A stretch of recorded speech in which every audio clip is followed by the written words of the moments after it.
తగ్గిస్తాయి సహజ మెరుపు. చర్మం ఎంత శుభ్రంగా ఉంటుందంటే సహజంగా మెరుస్తుంది.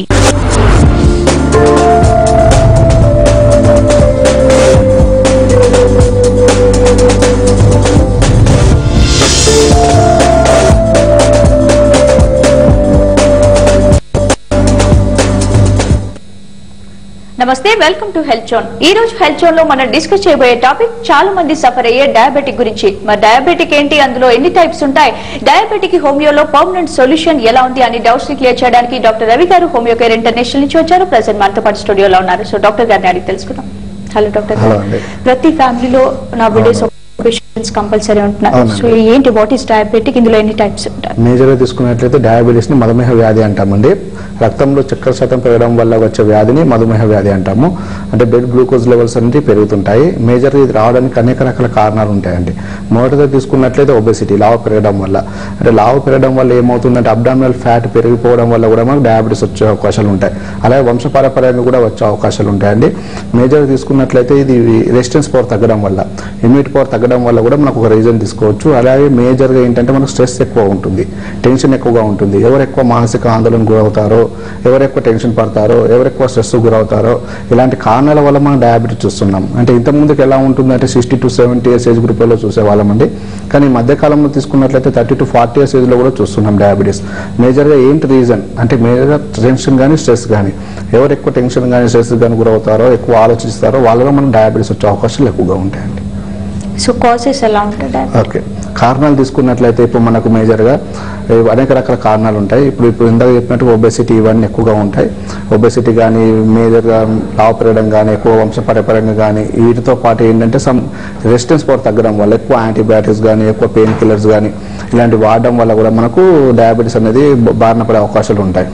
మేజర్గా సిమ్టమ్స్ అండి, మనకు లక్షణాలు తీసుకున్నట్లయితే ఎలా ఉంటాయంటే మేజర్గా మనకు అధిక దాహం ఎక్కువగా ఉంటుంది, అధిక ఆకలి ఎక్కువగా ఉంటుంది, దాంతోపాటు ఎక్కువ ఫ్రీక్వెంట్ యూరినేషన్ అంటే మూత్ర విసర్జన ఎక్కువగా ఉంటుంది. అంటే నైట్ టైంలో అంటే ఎక్కువ మటుకు గంటకు ఒకసారి రిపీట్గా మనం మూత్ర విసర్జనకి వెళ్ళాల్సిన అవసరం అనేది ఉంటుంది. మేజర్గా ఏంటంటే డయాబెటిక్ కాకుండా కూడా డయాబెటిక్ అటాక్ అయిపోయింది అని భయపడుతుంటారు. పక్కాగా ఈ లక్షణాలు ఎలా కన్ఫర్మ్ చేసుకోవచ్చు? అవునండి, మేజర్గా అంటే ఇప్పుడు ఎక్కువ మటుకు డయాబెటీస్ అంటే కొన్ని రకాలుగా మామూలుగా పాలియూరియా అనేది ఎక్కువ మందిని చూస్తుంటాం. కానీ పక్కగా మనకు డయాబెటీస్ ఉందా లేదా అని నిర్ధారించుకోవాలంటే కొన్ని రకమైన సిమ్టమ్స్ ఉంటాయి. ట్రిమర్స్, అరికాలలో మంటలు ఎక్కువగా, తిమ్మిరులు ఎక్కువగా ఉంటాయండి. ఇలాంటి సిమ్టమ్స్ మనం తీసుకున్నట్లయితే డయాబెటీస్ ఉందని ఖచ్చితంగా నిర్ధారించుకోవచ్చు. కానీ దీని ద్వారా కూడా మనం కరెక్ట్ ఎగ్జాక్ట్ చెప్పలేము. ఒకసారి ఇన్వెస్టిగేషన్ చేయించుకుంటే ఇస్ గుడ్ అండి. ఎందుకంటే ఫాస్టింగ్ బ్లడ్ షుగర్ కానీ, పోస్ట్లెస్ బ్లడ్ షుగర్ కానీ ఇలాంటివి ఉంటాయి. వీరు ఇన్వెస్టిగేషన్ చేయించుకున్నట్లయితే మనకు రీడింగ్స్ ఎలా ఉన్నాయో చూసుకొని డయాబెటీస్ ఉందా లేదా అని నిర్ధారించుకోవచ్చు అండి. సో అంటే కాంప్లికేషన్స్ ఏ విధంగా ఉంటాయనుకోవచ్చు డయాబెటిక్లో? సో డయాబెటీస్ తీసుకున్నట్లయితే మనకు మేజర్ ఇంపార్టెంట్ ఏంటంటే కాంప్లికేషన్స్ ఎక్కువగా ఉంటాయి. మెయిన్గా లెవెల్స్ అనేవి ఫ్లక్చువేటింగ్ అవుతాయండి. ఫాస్టింగ్ కానీ, పోస్ట్ లంచ్ కానీ డయాబెటిక్ లెవెల్స్ పెరగడం తగ్గడం అనేది కామన్. కానీ కొన్ని సందర్భాల్లో ఎలా ఉంటుందంటే ఎక్కువ మటుకు మనకు కాంప్లికేషన్స్ అనేవి పెరిగిపోతుంటాయి. మేజర్గా డయాబెటిక్ రెటినోపతి అంటే కంటి చూపు మందగించడము, అంధత్వం రావడము, బ్లర్ మసక కనిపించము, ఇలాంటి ఎక్కువ డయాబెటిక్ రెటినోపతిలో చూస్తాము. డయాబెటిక్ నెఫ్రోపతి అంటే కిడ్నీ మీద ప్రభావం పడే అవకాశాలు ఉంటాయి. అంటే మేజర్గా ఏంటంటే మన కిడ్నీలో యూరినరీ ట్రాక్ ఇన్ఫెక్షన్స్ వస్తాయి. అంటే మూత్ర విసర్జన సరిగ్గా ఉండదు, డ్రాప్ పడడం ఇలాంటి ఎక్కువ చూస్తుంటాం మనము కిడ్నీలో. అలాగే దాంతోపాటు సీరం క్రియాటిన్ లెవెల్స్ పెరిగే అవకాశాలు కూడా ఉంటాయి. అంటే సీరం క్రియాటిన్ లెవెల్స్ పెరిగాయి అనుకోండి, దాంతో మనకు డయాలిసిస్ అంటే 3 వరకు ఉంటే నార్మల్ అండి, 2 వరకు ఉంటే 2 కంటే ఎక్కువ ఉన్నట్లయితే డయాలిసిస్ కూడా వెళ్ళాల్సిన అవసరం ఉంటుంది. అంటే కిడ్నీలో రక్త మార్పిడి కూడా చేయాల్సిన అవసరం ఉంటుంది. ఇది మేజర్ కాంప్లికేషన్ అండి డయాబెటీస్లో. డయాబెటీస్ ఉన్నప్పుడు కంపల్సరీగా మనం సీరం క్రియాటిన్ లెవెల్స్ కూడా చేయించుకుంటే చాలా మంచిది. మరి దాంతోపాటు మనం డయాబెటిక్ న్యూరోపతి అంటాం. అంటే మొత్తం నరాలు అనేవి ఎఫెక్ట్ అవుతుంటాయి. అంటే పాలియూరియా, ఇప్పుడు పాలిన్యూరైటిస్ అంటాం. అంటే మేజర్గా ఏంటంటే మొత్తం తిమ్మిర్లు ఎక్కువగా బాగుంటాయి. ఎందుకంటే అరికాలలో మంటలు ఎక్కువ ఎందుకు ఉంటాయంటే మేజర్గా ఇప్పుడు బ్లడ్ సర్క్యులేషన్ అనేది సరిగ్గా ఉండదు. కాబట్టి దాని మూలంగా మనకి ఏంటంటే ఎక్కువ న్యూరైటిస్ ప్రాబ్లమ్స్ వచ్చే అవకాశం అండి. మేజర్గా ఇలాంటి కాంప్లికేషన్స్ ఎక్కువగా ఉంది. ఓకే, మన కాలర్ రెడీగా ఉన్నారు ఆదిలాబాద్ నుంచి వెంకటేశ్వర్లు గారు. హలో. నమస్తే మేడం. నమస్తే వెంకటేశ్వర్లు గారు, మాట్లాడండి డాక్టర్ గారితో, మీ ప్రాబ్లం చెప్పండి. హలో, మాట్లాడండి డాక్టర్ గారితో. సార్ నమస్తే, నా పేరు వెంకటేశ్వర మాట్లాడుతున్నా. చెప్పండి వెంకటేశ్వర గారు. షుగర్ వచ్చి చెప్పండి అమ్మా. షుగర్ వచ్చి 6 ఓకే, 200-250 ఉంటుంది తిన్న తర్వాత. ఓకేనమ్మా. దీనికి హోమియోపతి ద్వారా ఏమన్నా మందులు చెప్పగలుగుతారు సార్? ఓకే, వేరే సమస్యలు ఏమైనా ఉన్నాయమ్మా? ఇతర అంటే ప్రజెంట్ ఏం లేదు, కాళ్ళ తిమ్మిర్లు ఒకటి వస్తున్నాయి. ఓకేనమ్మా. రీసెంట్గానే. ఓకేనమ్మా, మీరు అన్నట్టుగా మీరు టైప్ 2 డయాబెటీస్ లో ఉన్నారండి. అంటే టైప్ 2 డయాబెటీస్ ఏంటంటే మనకు నాన్ ఇన్సులిన్ డిపెండెంట్ డయాబెటీస్ అంటాము. నాన్ ఇన్సులిన్ అంటే మీరు ఇన్సులిన్ అనేది పూర్తిగా ఉత్పత్తి అవుతుంది మీ శరీరంలో, కానీ శరీరం అనేది వినియోగించుకోలేకపోతుంది కాబట్టి పూర్తిగా కంట్రోల్ అవ్వట్లేదు. కాబట్టి టాబ్లెట్ వాడినా మీకు కంట్రోల్ అవ్వట్లేదు కాబట్టి మీరు ఏంటంటే మీరు ఎక్కువ మట్టుకు మన హోమియోపతి మెడిసిన్స్ ద్వారా వాడుకుంటూ పర్మనెంట్ గా కంట్రోల్ చేసుకోవచ్చమ్మా. దాంతోపాటు మీరు రెగ్యులర్ ఎక్సర్సైజ్ చేయండి. Morning 1 hour, evening 1 hour walking చేయండి. డైట్ కూడా ప్రాపర్ గా పాటించండి.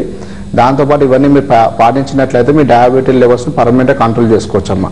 ఎందుకంటే ఇప్పుడు పోస్ట్ లంచ్ బ్లడ్ షుగర్ వచ్చేసి మీ 250 అలా ఉంది. 250 అంటే కొంచెం ఎక్కువగా ఉన్నట్టు. 200, 180 వరకు ఉంటే నార్మల్ స్టేజ్ అండి. కాబట్టి మీరు నెగ్లెక్ట్ చేయకుండా కొంచెం మామూలుగా డైట్ పాటించుకుని హోమియోపతి ట్రీట్మెంట్ వాడుకున్నట్లయితే మీకు పర్మనెంట్ కంట్రోల్ చేసుకోవచ్చండి మీరు. మనం ఇంతకుముందు 40 ఎబో వాళ్ళకి డయాబెటిక్ వచ్చింది. ఇప్పుడు ఏంటంటే చిన్నపిల్లలకు కూడా ఇన్సులిన్ ఇవ్వడం చూస్తున్నాం. ఏంటి అంటే జీన్స్ ఎఫెక్ట్ ఉంటుందని కూడా మీరు ఇంతకుముందు చెప్పారు, ఎంతవరకు ఎఫెక్ట్ ఉంటుంది? ఇప్పుడు మేజర్ చిన్నపిల్లలు తీసుకున్నట్లయితే మనం టైప్ 1 డయాబెటీస్ అంటాం. అంటే 15 years లోపు పిల్లల్లో మనం ఎక్కువ చూస్తుంటాం టైప్ 1 డయాబెటీస్. మేజర్గా ఏంటంటే వాళ్ళలో చిన్నపిల్లలు అంటే జెనెటిక్ వంశపారంపర్యంగా రావచ్చు, కొన్ని రకాల మనకు జెనెటిక్ ప్రాబ్లం వల్ల కూడా రావచ్చు అండి. మేజర్గా ఏంటంటే వాళ్ళు టైప్ 1 డయాబెటీస్ ఎందుకు అంటున్నామంటే చిన్నపిల్లల్లో వాళ్ళలో రీడింగ్స్ ఎక్కువగా ఉంటాయి. పోస్ట్ లంచ్ బ్లడ్ షుగర్ అంటే ఫాస్టింగ్ కానీ ఫాస్టింగ్ వచ్చేసి వాళ్ళు 370 రీడింగ్స్ ఉంటాయండి.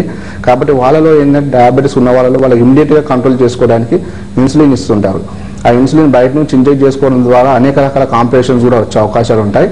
కాబట్టి ఏంటంటే టైప్ 1 లో పిల్లల్లో ఎక్కువ సిమ్టమ్స్ ఏంటంటే మెంటల్ రిటార్డేషన్ ఉంటుంది, అలాగే ఫిజికల్ రిటార్డేషన్ ఉంటుంది, గ్రోత్ రిటార్డేషన్ అంటే మానసికంగా ఎదుగుదల ఉండదు, శారీరకంగా ఎదుగుదల ఉండదు. ఈ రెండు అనేది మనం చిన్నపిల్లల్లో చూసే లక్షణాలండి. వాళ్ళలో ఏంటంటే మెమరీ పవర్ సరిగ్గా ఉండదు, కాన్సన్ట్రేషన్ సరిగ్గా ఉండదు, ఎదుగుదల సరిగ్గా ఉండదు. ఇలాంటి కారణాలు అనేవి ఎక్కువ చూస్తుంటాం మనము. కాబట్టి వాళ్ళు ఏంటంటే మనకు టైప్ 1 డయాబెటీస్ చిన్నపిల్లలు ఉన్నప్పుడు వాళ్ళు ఇనిషియల్ స్టేజ్ లో గుర్తించి ట్రీట్మెంట్ తీసుకున్నట్లయితే పర్మనెంట్ గా కూడా క్యూర్ చేయవచ్చు. కొన్ని సందర్భాల్లో కంట్రోల్ మాత్రమే అయితే ఈజీగా అయిపోతుంది. ఎందుకంటే ఇన్సులిన్ లెవెల్ తగ్గించుకుంటూ మన హోమియోపతి మెడిసిన్స్ కొంచెం పవర్ పెంచుకుంటూ ఇచ్చినట్లయితే కొన్ని సంవత్సరాలలో కంట్రోల్ అయ్యే అవకాశాలు ఎక్కువగా ఉంటాయి. సో పక్కగా ఈ ఇన్వెస్టిగేషన్స్ ఎలా ఉంటాయని చెప్పుకోవచ్చు. ఓకే, ఇప్పుడు ఇన్వెస్టిగేషన్ తీసుకున్నట్లయితే ఇప్పుడు fasting blood sugar and post lunch blood sugar అంటామండి. ఇప్పుడు ఫాస్టింగ్ బ్లడ్ షుగర్ వచ్చేసి 100 వరకు ఉంటే నార్మల్, 100 కంటే ఎక్కువ ఉన్నట్లయితే మన డయాబెటీస్ ఉందని నిర్ధారించుకోవచ్చు. అలాగే పోస్ట్ లంచ్ బ్లడ్ షుగర్ వచ్చేసి 180, 190 వరకు ఉండొచ్చండి. అంతకన్నా ఎక్కువ ఉన్నట్లయితే డయాబెటీస్ ఉందని నిర్ధారించుకోవచ్చు. అలాగే దాంతోపాటు మనకు ఖచ్చితంగా డయాబెటీస్ ఉందా లేదా అని నిర్ధారించుకోవాలంటే గ్లైకోజిలేటెడ్ హిమోగ్లోబిన్ టెస్ట్ అనేది ఉంటుంది. HbA1c టెస్ట్ అంటామండి. అది గత 3 నెలల నుంచి ఎలా ఉంటుందో ఆ రీడింగ్స్ బట్టి మనం తెలుసుకోవచ్చు డయాబెటీస్ ఎలా ఉంది. అది 5.5, 6 వరకు ఉంటే నార్మల్ అండి. 6 కంటే ఎక్కువ ఉన్నట్లయితే డయాబెటీస్ ఉందని నిర్ధారించుకోవచ్చు. అలా దీంతో పాటు ఏంటంటే serum creatinine levels, blood urea ఎలా ఉన్నాయి, కిడ్నీ ఫంక్షన్ టెస్ట్ అలాంటివి చేయించుకోవాలి. అలాగే లివర్ ఫంక్షన్ టెస్ట్. ఎందుకంటే డయాబెటీస్ అన్నప్పుడు ప్రతి ఆర్గాన్కి ఎఫెక్ట్ అవుతుంది ఇంటర్నల్ గా. కాబట్టి కొన్ని రకాల టెస్టులు చేయించుకున్నట్లయితే అందులో ఏదైనా ప్రాబ్లం ఉంటే మనం వాటికి కూడా ట్రీట్మెంట్ వాడుకోవచ్చు అండి. హోమియోపతి మెడిసిన్స్ ద్వారా వాటిని కూడా పర్మనెంట్ క్యూర్ చేసుకోవచ్చు. సో టైప్ 1 డయాబెటిక్ అని టైప్ 2 డయాబెటిషన్ వస్తే ఎవరిలో ఎక్కువగా వచ్చే అవకాశాలు ఉన్నాయి? ఎలాంటి వారిలో ఎక్కువగా? ఇప్పుడు మేజర్ తీసుకున్నట్లయితే ఈ మధ్యకాలంలో టైప్ 2 డయాబెటీస్ ఎక్కువ చూస్తున్నాం.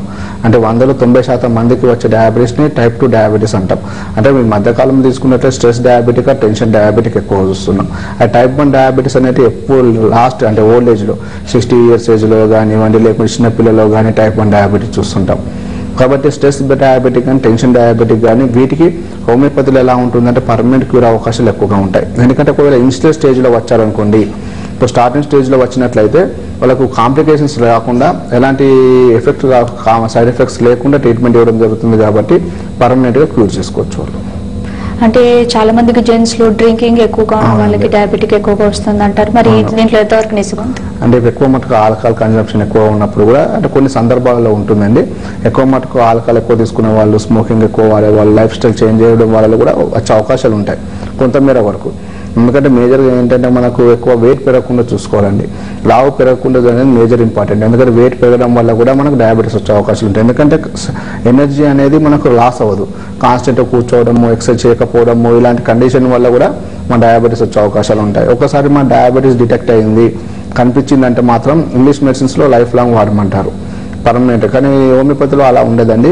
వాళ్ళు రావడం ఇలా ఇల్నెస్ తీసుకుంటాం, వాళ్ళ రూట్ కాజ్ ఎలా ఉంది, కారణాలు ఏంటి, ఇవన్నీ తెలుసుకొని ట్రీట్మెంట్ ఇవ్వడం జరుగుతుంది. కాబట్టి వాటిని పర్మనెంట్ క్యూర్ చేసుకోవచ్చండి మనం. డయాబెటిక్ వల్ల బాడీలో ఏ పార్ట్స్ పైన ఎక్కువగా ఎఫెక్ట్ పడుతుంది? ఇప్పుడు మెయిన్గా డయాబెటీస్ తీసుకున్నట్లయితే కిడ్నీ మీద ఎఫెక్ట్ పడే అవకాశాలు ఉంటాయి. ఎందుకంటే చాలా మంది డయాబెటీస్ ఉన్న వాళ్ళు ఏమవుతుందంటే నొప్పి ఉన్న పెయిన్ కిల్లర్స్ టాబ్లెట్స్ వేసుకుంటారు. ఇప్పుడు అసిడిటీ కానీ గ్యాస్ ప్రాబ్లమ్స్ ఉన్న టాబ్లెట్స్ వేసుకుంటారు. అలాంటప్పుడు ఎక్కువ టాబ్లెట్స్ వేసుకునే వాళ్ళలో అనేక రకాల కాంప్లికేషన్స్ వస్తాయి. ఆల్రెడీ డయాబెటీస్ అనేది అనేక రకాల సైడ్ ఎఫెక్ట్స్ వస్తాయి కాబట్టి డయాబెటీస్ ఉన్న వాళ్ళు ఎలాంటి మెడికేషన్స్ ఎక్కువ వాడద్దండి. ఓన్లీ ఇంగ్లీష్ మెడిసిన్స్కి వచ్చినట్లయితే డయాబెటిక్ టాబ్లెట్స్ వాడుకుంటే సరిపోద్ది. కానీ ఎక్కువ మట్టుకు యాసిడిటీకి వాడడము, పెయిన్స్కి వాడడము, స్టమక్ పెయిన్ వాడడము, కీళ్ళ నొప్పులకు వాడడము, ఇలాంటి ఎక్కువ అనేక రకాల మెడిసిన్స్ వాడేసరికి మన బాడీ రెసిస్టెన్స్ అనేది పూర్తిగా తగ్గిపోద్ది, ఇమ్యూనిటీ పవర్ తగ్గిపోద్ది. కాబట్టి అలాంటప్పుడు ఏంటంటే అనేక రకాల సైడ్ ఎఫెక్ట్స్ వస్తాయి, కాంప్లికేషన్స్ వస్తాయి, కిడ్నీ మీద కూడా ఎఫెక్ట్ పడే అవకాశాలు ఉంటాయి. అలా హోమియోపతిలో అలా ఉండదండి. వీటి ద్వారా ఏంటంటే ఫస్ట్ ఆఫ్ ఆల్ రెసిస్టెన్స్ పవర్ని పెంచుతాం, తట్టుకునే శక్తిని, ఇమ్యూనిటీ పవర్ని పెంచుతాం. దీని కారణంగా ఏమవుతుందంటే ఫ్యూచర్లో వాళ్ళకి ఎలాంటి ప్రాబ్లమ్స్ రాకుండా తట్టుకునే కెపాసిటీ అనేది ఉంటుంది. దాంతోపాటు ఏంటంటే కాంప్లికేషన్స్, మీరు అందరూ డయాబెటీస్ అనగానే కాంప్లికేషన్స్ ఎక్కువ ఉంటాయండి. ఇందాక పేషెంట్ చెప్పినట్టుగా మన తిమ్మిర్లు ఎక్కువగా, అరికాలలో మంటలు ఎక్కువగా ఉంటాయి. ఇలాంటి కండిషన్ ఉన్న వాళ్ళకు బయట ఎక్కడ ట్రీట్మెంట్ అనేది ఉండదండి. ఎందుకంటే టెంపరీగా మనకు కొన్ని రకాల మిథైల్కోబాలాపెన్ కానీ, గాబాపెంటిన్ కానీ కొన్ని రకాల నర్వస్ మెడిసిన్స్ అనేవి ఇస్తుంటారు. అవి టెంపరీ మాత్రమే రిజల్ట్ ఉంటాయి. కానీ హోమియోపతిలో ఏంటంటే పెరిఫెరల్ న్యూరైటిస్కి, అరికాల మంటలకు కానివ్వండి, నొప్పులకు కానివ్వండి పర్మనెంట్గా క్యూర్ చేసుకోవచ్చు. ఎందుకంటే కాంప్లికేషన్స్ లేకుండా ఇలాంటి ట్రీట్మెంట్ మనకు తీసుకున్నట్లయితే సైడ్ ఎఫెక్ట్స్ కూడా ఉండవండి మీకు.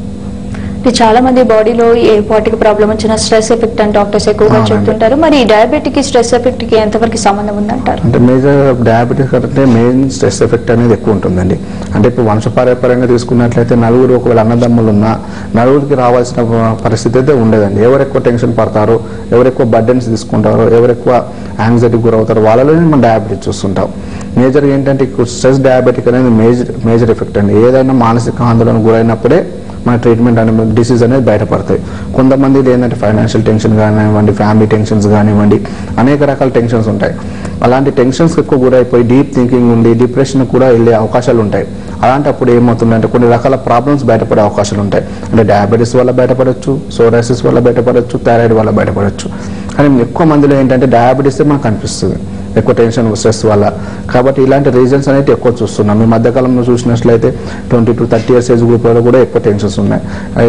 కాబట్టి ఎక్కువ టెన్షన్స్ పడకుండా, స్ట్రెస్ గురవ్వకుండా మామూలుగా డైట్ పాటించుకుంటూ ఎక్సర్సైజ్ చేసుకుంటే మన డయాబెటీస్ నుంచి బయటపడే అవకాశాలు ఎక్కువగా ఉంటాయి. చాలా మంది డయాబెటిక్ పేషెంట్స్ ఇవి తినకూడదు, అవి తినకూడదు, పథ్యం అని ఎక్కువగా ఫీల్ అవుతుంటారు. మరి ఏ ఫుడ్ ఐటమ్స్ తినకూడదు అంటారు డయాబెటిక్ పేషెంట్స్? డయాబెటీస్ లో ఏంటంటే డైట్ అనేది కూడా చాలా మెయిన్ ఇంపార్టెంట్ అండి. ఇప్పుడు డైట్ తీసుకున్నట్లయితే అనేక రకాల మేజర్గా ఏంటంటే కొన్ని రకాల ఫ్రూట్స్ అనేది అవాయిడ్ చేయాలి. ఎక్కువ స్వీట్ ఉన్న పదార్థాలు అనేది పూర్తిగా అవాయిడ్ చేయాలి. మామిడి పండు కానీ, సపోటా కానీ, ఎక్కువ స్వీట్స్ మామూలుగా తక్కువ స్వీట్స్ ఉన్నాయి తీసుకోవచ్చు. యాపిల్స్ కానీ, లేకుంటే పపాయ కానీ ఇలాంటి కొంచెం తక్కువ మొత్తాల్లో తీసుకుంటే ఇబ్బంది లేదండి. కాబట్టి మన డైట్ రైస్ కంటెంట్ కూడా పూర్తిగా తగ్గించాలి. ఎక్కువ చపాతీ కానీ, పులకాలు కానీ ఎక్కువ ప్రిఫర్ చేసేలాగా ఉండాలి. ఎందుకంటే ఎక్కువ మనకు రైస్ కూడా ఎక్కువ తీసుకోవడం వల్ల కూడా మనకు షుగర్ పెరిగే అవకాశాలు ఉంటాయి, ఫ్యాట్ పెరిగి మన లావు పెరిగే అవకాశాలు ఉంటాయి. కాబట్టి ఆఫ్టర్నూన్ సెక్షన్లో తీసుకుంటే పర్లేదండి. ఎక్కువ రైస్ కూడా తగ్గించుకుంటే చాలా మంచిది. దాంతోపాటు ఏంటంటే మేము ఎక్సర్సైజ్ కూడా ఎక్కువ చేసుకోవాలి, ఎక్కువ వాకింగ్ చేయాలి. ఇలాంటప్పుడే మనం 50% డయాబెటిక్ మనం వాకింగ్ ద్వారానే కంట్రోల్ చేసుకోవచ్చు. ఎలాంటి మెడిసిన్స్ లేకున్నా మనం మంచిగా 1 hour morning, 1 hour evening walking చేసుకుంటే 50% డయాబెటిక్ కంట్రోల్ చేసుకోవచ్చు. దానికి సపోర్టింగ్గా హోమియోపతి మెడిసిన్స్ వాడుకున్నట్లయితే ఫ్యూచర్లో ఎలాంటి ప్రాబ్లమ్స్, కాంప్లికేషన్స్ రాకుండా పర్మనెంట్గా క్యూర్ చేసుకోవచ్చు. అంటే చాలా మటుకు చూసినట్లయితే అలోపతి మెడిసిన్స్ తో పేషెంట్స్ చాలా విసుగు చెందుతున్నారు. అందులో డయాబెటిక్ కి చాలా టాబ్లెట్స్ వాడాల్సి ఉంటుంది. మరి హోమియోపతిలో సైడ్ ఎఫెక్ట్స్ లేకుండా పర్మనెంట్ గా సొల్యూషన్ ఉందా డయాబెటిక్? అంటే ఇప్పుడు ఎక్కువ మటుకు 2 రకాలు ఉందండి, టైప్ 1 అండ్ టైప్ 2 డయాబెటీస్. ఇప్పుడు టైప్ 1 డయాబెటీస్ వచ్చేసి మనకు ఎక్కువ పర్మనెంట్ గా అంటే మనము కంట్రోల్ మాత్రమే చేయొచ్చు. కానీ టైప్ 2 డయాబెటీస్ వచ్చేసి మనం పర్మనెంట్ క్యూర్ కూడా చేసే అవకాశాలు ఎక్కువగా ఉంటాయి. ఎందుకంటే వాళ్ళు ఇనిషియల్ స్టేజ్ లో వచ్చారనుకోండి క్లినిక్ కి, ఇప్పుడు ఫాస్టింగ్ పోస్ట్ నుంచి ఉంది, రీసెంట్ గా డయాబెటిక్ వచ్చింది, అలాంటప్పుడు మనం హోమియోపతి ఇమ్మీడియట్ గా స్టార్ట్ చేసుకున్నాం అనుకోండి, వాళ్ళకు పర్మనెంట్ క్యూర్ చేసే అవకాశాలు ఎక్కువగా ఉంటాయి. కానీ టైప్ 1 డయాబెటీస్ అంటే ఇన్సులిన్ వాడే వాళ్ళలో డయాబెటీస్లో పర్మనెంట్ కంట్రోల్ మాత్రం చేసుకోవచ్చు. కానీ మేజర్ ఏంటంటే వాళ్ళలో వాటి వల్ల వచ్చే కాంప్లికేషన్స్ ఉంటాయి కదండి. కిడ్నీ మీద ఎఫెక్ట్ పడడం కానివ్వండి, మన బోన్స్ మీద ఎఫెక్ట్ పడడం, మోకాలు నొప్పులు, ఆర్థరైటిస్ ప్రాబ్లమ్స్ ఉంటాయి. అలాంటి వాటికి పర్మనెంట్గా క్యూర్ చేసుకోవచ్చు. సో మన కాలర్ రెడీగా ఉన్నారు, బళ్ళారి నుంచి ప్రహ్లాద్ గారు. హలో. Hello madam. నమస్తే ప్రహ్లాద్ గారు, ఎవరి గురించి తెలుసుకోవాలనుకుంటున్నారు? మా గురించి మేడం. అడగండి, డాక్టర్ గారితో మాట్లాడండి. చెప్పండి అమ్మా. మాట్లాడండి ప్రహ్లాద్ గారు, డాక్టర్ గారు వింటున్నారు, చెప్పండి. హలో సార్, చెప్పండి. మా ఏజ్ 40 years ఉంది సార్. ఓకే, నా చెక్ చేసుకుంటే 275 వచ్చింది సార్ ఆఫ్టర్ ఫుడ్. ఓకేనమ్మా. ఫాస్టింగ్ 175 వచ్చింది సార్. ఓకే, అదే కొంచెం మేము మాకు అదే ఆల్కహాల్ స్మోకింగ్ అలవాటు ఉంది సార్. చెప్పండి. కొంచెం టెన్షన్స్ కూడా ఎక్కువ. Okay, okay. దాని గురించి వచ్చిండొచ్చు అంటారా ఏమి ఇట్లా? అవునండి, స్టార్ట్ అయిందని చెప్పినారు డాక్టర్. ఓకే, అయితే మెడిసిన్స్ అయితే ఏమీ లేదు. ఓకే. మెడిసిన్స్ వాడట్లేదండి ఇప్పుడు? ఏమి వాడటం లేదు సార్. కొంచెం ఎక్సర్సైజ్ చేయండి, ఫుడ్ కంట్రోల్ లో ఉండాలి అని. ఓకేనమ్మా. ఓకేనండి, మీరు చెప్పినట్టుగా ప్రహ్లాద్ గారు మీకు ఎక్కువ ఫాస్టింగ్ వచ్చేసి 170, పోస్ట్ లంచ్ 290 అలా ఎక్కువ ఉందండి రీడింగ్స్. కాబట్టి వీటికి మీరు ఎన్ని రకాల మీరు డైట్ మెయింటైన్ చేస్తే టెంపరీ కొంచెం కంట్రోల్ అవుద్ది. కానీ ఎలాంటి సపోర్ట్ లేకుండా మాత్రం ఎక్కువ రోజులు ఉండద్దమ్మా. ఎందుకంటే మళ్ళీ ఒకవేళ డైట్ ప్రాపర్గా మెయింటైన్ చేసినా, వాకింగ్ చేసినా ఒకసారి రీడింగ్స్ అనేవి ఫ్లక్చువేటింగ్ అవుతాయి. కాబట్టి కాంప్లికేషన్స్ కూడా పెరిగే అవకాశాలు ఉంటాయి. కాబట్టి మీరు ఒకసారి హోమియోపతి మెడిసిన్స్ వాడుకున్నట్లయితే మీకు పర్మనెంట్గా క్యూర్ చేసుకోవచ్చండి మీరు. ఎందుకంటే స్టార్టింగ్ స్టేజ్లో ఉన్నారు, ఇనిషియల్ స్టేజ్లో ఉన్నారు. అలాంటప్పుడు మీరు ఇంగ్లీష్ మెడిసిన్స్ అనేది ఇమీడియట్గా వాడుకోవద్దండి. ఎక్కువ ఇంగ్లీష్ మెడిసిన్స్ వాడినట్లయితే మీరు పర్మనెంట్ కంట్రోల్ లైఫ్ లాంగ్ వాడాల్సిన అవసరం అనేది ఉంటుంది. కాబట్టి ఒక్కొక్కసారి ఏమవుతుంది, ఆ టాబ్లెట్ కూడా కంట్రోల్ కానప్పుడు వాళ్ళు ఇన్సులిన్ సజెస్ట్ చేస్తారు. ఇన్సులిన్ సజెస్ట్ చేసినప్పుడు ఏంటంటే అది మీరు బయట నుంచి ఇంజెక్ట్ చేసుకున్నప్పుడు అనేక రకాల కాంప్లికేషన్స్ వస్తాయి. అలా కాకుండా మీరు హోమియోపతి మెడిసిన్స్ వాడుకుంటే ఇనిషియల్ స్టేజ్లో కాబట్టి ఎలాంటి కాంప్లికేషన్స్ లేకుండా, సైడ్ ఎఫెక్ట్స్ లేకుండా పర్మనెంట్గా క్యూర్ చేసుకోవచ్చండి మీరు. ఓకే, నెక్స్ట్ కాలర్ రెడీగా ఉన్నారు అనిత గారు నెల్లూరు నుంచి. హలో. హలో సార్, నమస్తే సార్. నమస్తే. నమస్తే, మాట్లాడండి డాక్టర్ గారితో. సార్, మా మమ్మీకి షుగర్ ఎక్కువగా ఉంది సార్. ఫాస్టింగ్ వచ్చి 176 ఉన్నది. ఓకే. పీపీ వచ్చి 227 ఉన్నది. ఆమెకి ఎక్కువగా ఫ్రీక్వెంట్ గా యూరిన్ ఇన్ఫెక్షన్స్ వస్తున్నాయి సార్. ఓకేనమ్మా. అదే దాని గురించి క్యూర్ ఉన్నదా అని. ఓకే, ఉన్నమ్మా. యూరినరీ కూడా 25-30 అట్లా వస్తుంది సార్ వచ్చినప్పుడల్లా. ఓకే, ఇప్పుడు యూరిన్ ఇన్ఫెక్షన్ ఎక్కువ ఉందంటారు. అవును సార్. ఓకేనమ్మా, మీరు అన్నట్టుగా డయాబెటీస్ అనేది రీడింగ్స్ అనేది ఫ్లక్చువేటింగ్స్ ఉన్నాయి. అంటే పెరగడం తగ్గడం కామన్ అమ్మా. ఎందుకంటే ఇప్పుడు మీరు ఫాస్టింగ్ కూడా 170 అంటున్నారు. డయాబెటీస్ వల్ల కూడా మనకు యూరినరీ ట్రాక్ ఇన్ఫెక్షన్స్ వస్తాయి. ఇందాక చెప్పినట్టు డయాబెటిక్ నెఫ్రోపతి అంటాం, కానీ దానివల్ల యూరినరీ ప్రాబ్లమ్స్ వచ్చే అవకాశాలు ఉంటాయి. కాబట్టి మన యూరినరీ ఇన్ఫెక్షన్స్ అన్నప్పుడు ఏమవుతుందంటే మన మూత్ర విసర్జన సరిగ్గా ఉండదు. ఒకసారి మూత్రం అనేది ఇన్వాలంటరీగా పడిపోతుంటుంది. దాంతోపాటు మంట ఎక్కువ, బర్నింగ్ ఎక్కువ వచ్చే అవకాశాలు ఉంటాయమ్మా. కాబట్టి ఒకసారి మీరు పాత రిపోర్ట్స్ తీసుకొని మమ్మల్ని సంప్రదించినట్లయితే మీ మదర్కు పూర్తిగా యూరినరీ ట్రాక్ ఇన్ఫెక్షన్ పర్మనెంట్గా క్యూర్ చేసుకోవచ్చు. దాంతోపాటు డయాబెటిక్ లెవెల్స్ కూడా పర్మనెంట్ కంట్రోల్ చేసుకోవచ్చు అమ్మా మీరు. ఓకే, నెక్స్ట్ కాలర్ రెడీగా ఉన్నారు రాజేంద్ర గారు విజయవాడ నుంచి. హలో. హలో, నమస్తే మేడం. నమస్తే రాజేంద్ర గారు, మాట్లాడండి డాక్టర్ గారితో, మీ ప్రాబ్లం చెప్పండి. అలాగే. నమస్తే డాక్టర్ గారు. నమస్తే, చెప్పండి. సార్, నాకు ఏజ్ 60 అండి. ఓకే సార్, నాకు ఫాస్టింగ్ 129 అలా ఉందండి, మళ్ళా కంట్రోల్ అవుతుంది. మళ్ళీ నేమో ఆఫ్టర్ మీల్స్ 160, 180 అలా ఉంటుంది సార్. మళ్ళీ తగ్గుతుంది సార్ మళ్ళీ టాబ్లెట్ వేస్తే. అయితే నా హోమియో వల్ల క్యూర్ అవుతుంది సార్? క్యూర్ అవుతుందండి? అవునండి. ఇప్పుడు మీరు అంటే యూరిన్ ఒకటి స్లోగా రావటం, ఫోర్స్ రాకపోవటం, ఎప్పుడన్నా మంట రావటం ఇలా జరుగుతుందండి. దానికి హోమియో క్యూర్ అవుతుంది సార్? అవ్వచ్చు, మీకు మాక్సిమం ఛాన్సెస్ ఉన్నాయండి. మీకు ఏంటంటే ఇప్పుడు ప్రోస్టోమెగాలి అని ఉంది. మేజర్గా ఏంటంటే గ్రేడ్ 1 ప్రోస్టోమెగాలి అంటాం. అంటే యూరినరీ ట్రాక్ ఇన్ఫెక్షన్లో అది ఎక్కువ మటుకు మేల్స్లో చూస్తుంటామండి. ఏంటంటే డయాబెటిక్స్ ఉన్న వాళ్ళలో ఈ ప్రోస్టోమెగాలి అనేది కామన్. ఎందుకంటే ఇప్పుడు ఏంటంటే మన మూత్రనాళం అనేది నారోగా అయిపోద్ది, సన్నగా అయిపోద్ది. కాబట్టి మూత్రం ఫోర్స్ఫుల్గా రాదండి వాళ్ళలో. ఏంటంటే ఆగి రావడం, ఎక్కువ మటుకు డ్రాప్ బై డ్రాప్ అవ్వడము, ఎక్కువ మంట రావడం అనేది ఉంటుంది. కాబట్టి మీకు డయాబెటీస్ లెవెల్స్ పర్మనెంట్ కంట్రోల్ చేసుకోవాలమ్మా మీరు. ఎందుకంటే ఇప్పుడు డయాబెటీస్ లెవెల్స్ ఫ్లక్చువేటింగ్ అవుతున్నాయి అంటున్నారు, పెరగడం తగ్గడం అనేది జరుగుతుంది అంటున్నారు. కాబట్టి ఒకసారి మా డయాబెటీస్ లెవెల్స్ మళ్ళీ రాకుండా, పర్మనెంట్గా ఫ్లక్చువేటింగ్ కాకుండా చూసుకోవాలండి.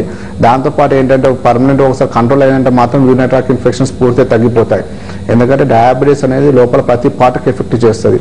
ఫస్ట్ మీరు దాని మీద కాన్సన్ట్రేషన్ చేసినట్లయితే ఈ కాంప్లికేషన్స్ అనేవి పూర్తిగా కంప్లీట్గా క్యూర్ అవుతాయి.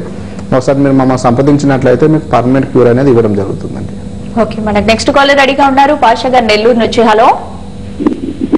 హలో, నమస్తే అండి. నమస్తే డాక్టర్ గారు. మాట్లాడండి. సార్, మామూలుగా నా ఏజ్ 28 సార్. ఓకే. ఒక 3 months బ్యాక్ చెక్ చేసినప్పుడు 6.1 అని చెప్పారు సార్. ఓకే, HB1AC అండి. హలో సార్, హోమియో కేర్కి వెళ్ళాను సార్. ఓకే. నాకు టెన్షన్స్ ఎక్కువ వల్ల వచ్చిందన్నారు సార్. టెన్షన్స్ కూడా మెడిసిన్ వాడతామన్నారు. ఓకేనమ్మా. అది కంప్లీట్ గా క్యూర్ అవుతుందా సార్? అవునమ్మా, ఎందుకంటే ఇప్పుడు మీరు ఎక్కువ చెప్పిన డయాబెటీస్ రావడం అనేది కారణమమ్మా. ఎక్కువ టెన్షన్ స్ట్రెస్ అనేది మెయిన్ రీజన్ తీసుకుంటాము. ఎందుకంటే మీరు అన్నట్టుగా మన హోమియోకేర్ ఇంటర్నేషనల్ ఏంటంటే కొంచెం స్లో ప్రాసెస్ అయినా బట్ పర్మనెంట్ కంట్రోల్ అనేది ఉంటుంది, పర్మనెంట్ క్యూర్ అనేది కూడా ఉంటుందమ్మా కొంతమందిలో డయాబెటీస్లో. మేజర్గా ఏంటంటే కొంతమంది మా 2 to 3 months చూస్తారు, ఇంకా లెవెల్స్ అలానే ఉన్నాయి సార్, ఇంకా తగ్గట్లేవు అంటుంటారు. కానీ ఏంటంటే ఒకసారి మన రీడింగ్స్ వచ్చినాయంటే మాత్రం పర్మనెంట్ కంట్రోల్ అయ్యే విధంగా ఉంటుంది. ఎందుకంటే సైడ్ ఎఫెక్ట్స్ ఉండవు కాబట్టి కొంచెం స్లో ప్రాసెస్ ఉంటుందమ్మా మీకు. కాబట్టి అందుకోసం ఏం చెప్తామంటే కొంచెం స్లో ఉన్నా, కొంచెం నిదానంగా ఉన్నా ఎక్కువ కాలం వాడాలని చెప్తాం డయాబెటీస్లో. అలాగే మామూలుగా వేరే కాంప్లికేషన్స్ ఆస్తమా, సైనసైటిస్ అలాంటివి అయితే మనకు ఒక 5-6 నెలల లోపల వాడుకుంటే సరిపోతుందండి. కానీ డయాబెటీస్ అనేది మేజర్ క్రానిక్ డిసీజ్ ఇది, కాబట్టి చాలా స్లో క్యూర్ అవుతుంది. అందులో ఏంటంటే ప్రతి మనిషి అనేది డిఫరెంట్ ఉంటుంది, రెసిస్టెన్స్ పవర్ అనేది డిఫరెంట్ అండి. కొందరికి తొందర తగ్గుతుంది, కొందరు లేట్గా తగ్గుతుంది. కాబట్టి ఏంటంటే మీరు రెగ్యులర్ మెడిసిన్స్ వాడుకున్నట్లయితే మళ్ళీ రాకుండా వాటిని పర్మనెంట్ కంట్రోల్ చేసుకోవచ్చు అమ్మ మీ డయాబెటీస్ని. మీరు అన్నట్టు రెగ్యులర్ అలానే వాడుకోండి, మెడిసిన్స్ కూడా చేంజ్ చేయడం జరుగుతుంది అమ్మా మీ పరిస్థితిని బట్టి, ఇబ్బంది లేదు. కావాలంటే ఒకసారి మేము మా దగ్గరలో ఉంటే మమ్మల్ని ఒకసారి సంప్రదించండి, మేము కూడా ఒకసారి సలహా ఇవ్వడం జరుగుతుంది మీకు. ఓకే, నెక్స్ట్ కాలర్ రెడీగా ఉన్నారు. రాజు, హలో. హలో చెప్పండి. Hello madam. రాజు గారు మేడం మాట్లాడండి డాక్టర్ గారితో, మీ ప్రాబ్లం చెప్పండి. అంటే మొన్న ఫాస్టింగ్ చేస్తే మేడం 120 ఉంది మేడం. ఓకే, హలో చెప్పండి. అదే మొన్న హాస్పిటల్కి వెళ్తే ఫాస్టింగ్ 120 ఉంది సార్. ఓకేనమ్మా. మేడం రాజు గారు వింటున్నారు డాక్టర్ గారు, మీ ప్రాబ్లం చెప్పండి. మొన్న ఫాస్టింగ్ చేయించుకుంటే 120 ఉంది సార్. ఓకేనమ్మా. ఫాస్టింగ్ అయితే 135 ఉంది సార్. ఓకేనండి. షుగర్ ఉందా లేదని డౌట్ లో ఉందా అందుకని. ఓకేనమ్మా, ఇప్పుడు మీరు చెప్పినట్టుగా ఫాస్టింగ్ వచ్చేసి 120 ఉంది. 100 వరకు ఉంటే నార్మల్ అమ్మా. 120 అంటే కొంచెం రేటింగ్స్ ఎక్కువ ఉన్నాయి, ఇబ్బంది లేదు మీకు. దానికి టెన్షన్ పడాల్సిన అవసరం లేదమ్మా. కొంచెం మీరు డైట్ ప్రాపర్గా మెయింటైన్ చేసుకుంటే సరిపోద్ది. ఎందుకంటే లెవెల్స్ ఫ్లక్చువేటింగ్ అవుతాయి, పెరగడం తగ్గడం కామన్. కాబట్టి ఒకసారి మీరు గ్లైకోజిలేటెడ్ హీమోగ్లోబిన్ టెస్ట్ చేయించుకోండి, HbA1c టెస్ట్ అని. దానిలో గత 3 నెలల నుంచి కూడా రీడింగ్స్ ఎలా ఉన్నాయో అని తెలియడం జరుగుతుంది. దాన్ని బట్టి ఖచ్చితంగా డయాబెటీస్ ఉందా లేదా అని నిర్ధారణ అవుతుందమ్మా మీకు. సో నార్మల్ గా పేషెంట్ కి వచ్చినట్లయితే ఎంత తీవ్రత ఉంటే ఎంత పర్సెంటేజ్ డోస్ ఇస్తారో అది ఒకసారి ఎక్స్ప్లెయిన్ చేయండి. అంటే మేజర్గా ఏంటంటే ఇప్పుడు డయాబెటీస్ టైప్స్ బట్టి ఉంటుందమ్మా. ఇప్పుడు టైప్ 1 డయాబెటీస్ ఉందనుకోండి, వాళ్ళకి ఎక్కువ మటుకు మెడిసిన్ పవర్ ఎక్కువ ఉంటుంది, దాంతోపాటు కాంప్లికేషన్స్ ఎక్కువ ఉంటాయి, వాటికి ఏంటంటే కొంచెం పవర్ ఎక్కువగా ఉంటుంది. అండ్ టైప్ 2 డయాబెటీస్ ఉన్న వాళ్ళలో ఇనిషియల్ స్టేజ్లో వచ్చినట్లయితే తక్కువ పవర్ తోటి కూడా మనకు పర్మనెంట్ క్యూర్ చేయొచ్చు. మేజర్గా ఏంటంటే ఇట్లా మెయిన్ మనిషి లక్షణాలను ఎక్కువ తీసుకుంటామండి. వ్యాధి లక్షణాలతో పాటు తన లక్షణాలు, తన ప్రవర్తన ఎలా ఉంటుంది, తన ఆలోచనలు ఎలా ఉంటాయి, ఇవన్నీ తీసుకొని ట్రీట్మెంట్ ఇవ్వడం జరుగుతుంది. కాబట్టి వాళ్ళకి ఏంటంటే కరెక్ట్ సూటబిలిటీ డ్రగ్ అనేది సెలెక్షన్ చేయడం జరుగుతుంది. ఆ డ్రగ్ ఏంటంటే మనం ఫస్ట్ ఒకటేసారికి రాదని మెల్లమెల్లగా మనం మాతో కోఆర్డినేటివ్గా ఉండాలి పేషెంట్. అన్ని విషయాలు బయట చెప్పినప్పుడే మనం కరెక్ట్ ఎగ్జాక్ట్ డ్రగ్ సెలెక్ట్ చేయడం జరుగుతుంది. దాని ద్వారా ఏంటంటే డయాబెటీస్లో పర్మనెంట్ క్యూర్ చేసుకోవచ్చు. ఆ డ్రగ్ ఏంటంటే కాన్స్టిట్యూషనల్ థెరపీ అంటాం. ఇది అంటే అడ్వాన్స్డ్ జెనెటిక్ ట్రీట్మెంట్ అంటాం. దీని ద్వారా ఏంటంటే మనకు ఈ ట్రీట్మెంట్ ద్వారా ఎలాంటి మనిషి లక్షణాలను కానీ వ్యాధి లక్షణాలను కానీ ఇలాంటివి తీసుకొని, కొంతమంది డయాబెటీస్ ఉంటుంది, వాళ్ళు ఏంటంటే ఎవరైనా ఎలిమెంట్స్ ఫ్రమ్ డెత్ అని, ఎవరైనా వాళ్ళ క్లోజ్ రిలేషన్స్ చనిపోయినప్పుడు కానీ అలాంటప్పుడు ఎక్కువ టెన్షన్ పడి ఉంటారు, ఎక్కువ ఆలోచన చేసి ఉంటారు. అలాంటప్పుడు కూడా డయాబెటీస్ వచ్చే అవకాశాలు ఉంటాయి. రావడానికి గల కారణాలు ఏంటి, మేజర్గా తీసుకొని ట్రీట్మెంట్ ఇవ్వడం జరుగుతుంది. కాబట్టి వాళ్ళకి పర్మనెంట్ క్యూర్ అవకాశాలు ఎక్కువగా ఉంటాయి. సో హోమియోలో చాలా మంది సైడ్ ఎఫెక్ట్స్ ఉండవు కదా అని చెప్పేసి నవడేస్ చాలా మంది హోమియో వైపు డైవర్ట్ అవుతున్నారు. మరి హోమియోలో డ్యూరేషన్ ప్రాసెస్ ఎలా ఉంటుంది, ఎంతవరకు తగ్గించవచ్చు అంటారు? మెయిన్గా తీసుకున్నట్లయితే ఇప్పుడు హోమియోపతిలో కూడా కొన్ని రకాల సైడ్ ఎఫెక్ట్స్ అనేవి ఉంటాయండి. కానీ ఎక్కువ మటుకు అందులో ట్రీట్మెంట్ ఏంటంటే ఇప్పుడు బయట హోమియోపతి మెడిసిన్స్ ఉంటాయి, వాళ్ళు ఏంటంటే మన లోకల్ మెడిసిన్స్ ద్వారా కొన్ని రకాల సైడ్ ఎఫెక్ట్స్ వస్తాయి. కానీ కాన్స్టిట్యూషనల్ థెరపీ ద్వారా ఏంటంటే వాళ్ళకి ఎలాంటి సైడ్ ఎఫెక్ట్స్ లేకుండా పర్మనెంట్ క్యూర్ చేసుకోవచ్చు. ఇది డ్యూరేషన్ ఎలా బేస్ అయి ఉంటుందంటే మన పేషెంట్ కండిషన్ చూడాలండి. పేషెంట్ బట్టి పేషెంట్కి ఎన్ని రకాల ఎక్కువ సిమ్టమ్స్, కాంప్లికేషన్స్ ఎక్కువ ఉన్నాయనుకోండి, వాళ్ళ ట్రీట్మెంట్ అనేది లాంగ్ ప్రాసెస్ ఉంటుంది. ఎలాంటి కాంప్లికేషన్స్ లేవు, ఓన్లీ డయాబెటీస్ మాత్రమే ఉంది, అలాంటి వాళ్ళకు తక్కువ డ్యూరేషన్లో మంచి రిజల్ట్ తెప్పించండి. ఎందుకంటే మనకి ఇనిషియల్ స్టేజ్లో ఏంటంటే మనకు ఎలాంటి కాంప్లికేషన్స్ లేని వాళ్ళలో ఓన్లీ డయాబెటిక్ మీద కాన్సన్ట్రేషన్ చేయొచ్చు. కాబట్టి వాళ్ళకు పర్మనెంట్ క్యూర్ చేసుకోవచ్చు. ఇక కాంప్లికేషన్స్ ఉన్నాయంటే వాళ్ళ కాంప్లికేషన్స్ అంటే ఎక్కువ కిడ్నీ ఎఫెక్షన్ కానీ, నరాల బలహీనత కానీ ఇలాంటి ఎక్కువ ఉన్నట్లయితే వాటి కూడా మెడిసిన్స్ పడుతుంది. కాబట్టి కొంచెం స్లోగా ఉంటుంది. సో ఎంతవరకు అయినా అంటే మెడిసిన్స్ తో ఎంత పేషెంట్స్ కి ప్రాబ్లమ్ ని తగ్గించినా కూడా లైఫ్ స్టైల్ అనేది ఫస్ట్ ఆఫ్ ఆల్ చేంజ్ అవ్వాలి. సో ఆ విషయానికి వస్తే డయాబెటిక్ పేషెంట్స్ ఎలాంటి కేర్ తీసుకోవాలి, ఎలాంటి ఎక్సర్సైజ్ ఫాలో అవ్వాలి? ఇప్పుడు డయాబెటిక్ పేషెంట్ లో మేజర్ గా ఏంటంటే మెయిన్ గా లైఫ్ స్టైల్ అనేది మారాలండి. ఎందుకంటే డ్రింకింగ్ కానీ స్మోకింగ్ కానీ పూర్తిగా తగ్గించుకోవాలి. దాంతో పాటు ఏంటంటే ఎక్కువ జంక్ ఫుడ్స్ కానీ స్పైసీ ఫుడ్స్, మసాలా ఐటమ్స్, ఎక్కువ స్వీట్ ఐటమ్స్ ఇవన్నీ తగ్గించుకుంటే చాలా మంచిదండి. ఎక్కువ వెయిట్ పెరగకుండా చూసుకోవాలి. అలాగే వ్యాయామం, యోగా, ఎక్సర్సైజ్ డైలీ చేసుకుంటూ ఉండాలి. ఎక్కువ ఆలోచనలు కానీ టెన్షన్స్ కానీ ఇలాంటి పడుకుంటూ ఉంటే మనం డయాబెటీస్ నుంచి బయటపడవచ్చు. ఇది డయాబెటీస్ కాదండి, ఏ ప్రాబ్లం అయినా, థైరాయిడ్ కానీ ఈవెన్ సోరియాసిస్ కానీ స్కిన్ ప్రాబ్లమ్స్ కానీ ఏవైనా మనకు ఎక్కువ మటుకు స్ట్రెస్ లేకుండా చూసుకునే విధంగా ఉంటే మనకి ఎలాంటి ప్రాబ్లమ్స్ అనేటివి లోపల రాకుండా చూసుకోవచ్చు. సో ఇన్సులిన్ డయాబెటిక్ పేషెంట్స్ చాలా మంది మరి హోమియోకి వెళ్తే ఇన్సులిన్ స్టేజ్ లో ఉన్నాము, మరి తగ్గుతుందా లేదా అనేది డౌట్ పడుతూ ఉంటారు. మరి దానికి సొల్యూషన్? ఈ మధ్య కాలంలో ఏంటంటే చాలా మంది అదే డౌట్ ఎక్కువ ఉంటుందండి. ఇప్పుడు ఇన్సులిన్ ఉంది, ఇన్సులిన్ మానేస్తే ఎలా, ఇన్సులిన్ మానేసి హోమియోపతి మెడిసిన్స్ మీద ఎలా ఉండాలి అని చాలా మంది డౌట్ వస్తుందండి. కాబట్టి ఏంటంటే అలాంటప్పుడు ఇన్సులిన్ డోసేజ్ అనేది తగ్గించుకుంటూ రావడం జరుగుతుంది. ఇప్పుడు ఏంటంటే ఇప్పుడు insulin morning 20 units, evening 20 units వాడుకుంటూ ఉంటాము. అలా వాడుతున్నప్పుడు ఏంటంటే వాళ్ళకు దాంతో పాటు హోమియోపతి మెడిసిన్స్ కూడా వాడమంటామండి. అంటే ఎందుకంటే సైమల్టేనియస్ గా రెండు వాడాలి. సడన్ గా ఎన్నాళ్ళ నుంచో వాడిన ఇన్సులిన్ మనం సడన్ గా మానేస్తే కూడా మన బాడీ రెస్పాండ్ అవ్వదు. కాబట్టి కొన్నాళ్ళ పాటు ఇన్సులిన్ వాడుకుంటూ ఉండాలి హోమియోపతి మెడిసిన్స్ తో పాటు. దాన్ని నిదానంగా లెవెల్స్ చెక్ చేసుకుంటూ ఉంటాం. ఫాస్టింగ్ కానీ పోస్ట్ లంచ్ కానీ ఆ లెవెల్స్ చెక్ చేసుకుంటూ నిదానంగా దాని డోసెస్ తగ్గించుకుంటూ రావడం జరుగుతుంది. 20 యూనిట్స్ ని 10 యూనిట్స్ చేయడం, 10 ని ఒక 6 నెలలు 8 నెలల తర్వాత 5 యూనిట్స్ చేయడం, అలా నిదానంగా తగ్గించుకుంటూ అప్పుడు స్టాప్ చేస్తే మన బాడీ దానికి రెస్పాండ్ అవుతుంది. సో థ్యాంక్ యూ డాక్టర్ గారు, నిజంగా చాలా డౌట్స్ చాలా చక్కగా క్లియర్ చేశారు. చూసారు కదండి, డయాబెటిక్ పేషెంట్స్ ఇన్సులిన్ స్టేజ్ లో ఉన్నా కూడా ఎలాంటి సైడ్ ఎఫెక్ట్స్ లేకుండా హోమియోలో చాలా మంచి ట్రీట్మెంట్ ఉందని డాక్టర్ రవి గారు చాలా చక్కగా చెప్పారు. ఇదండి వాళ్ళ హెల్త్ షో. చూస్తూనే ఉండండి జెమినీ న్యూస్. నమస్తే.